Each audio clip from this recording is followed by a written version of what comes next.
With the Kinesiology course, students have been focusing on Health Science 20, Physical Education 20, and Exercise Science 30.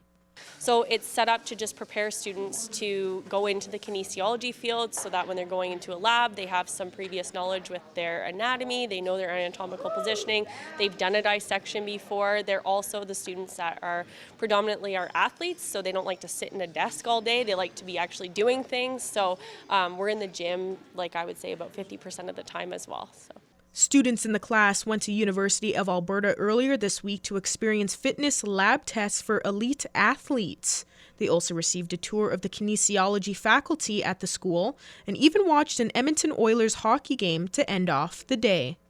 So we did a body composition testing, we did a wind gate analysis, and we also did VO2 max testing, which was quite awesome for our kids. So the bike that one of our students sat in was the bike that Connor McDavid gets to sit in, that they actually do. We compared our stats to the Oilers stats, and they got to see kind of what someone who takes kinesiology gets to do throughout like their university career, and then what they can do with that after they graduate.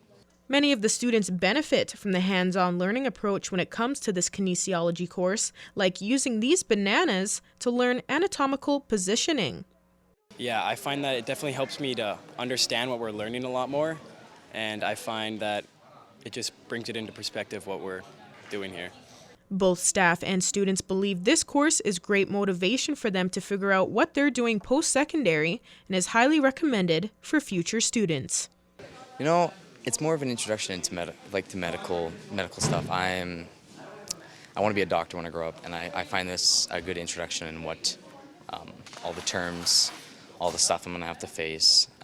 So I find it's a basic introduction to all that stuff. Shelby Clark, Primetime Local News.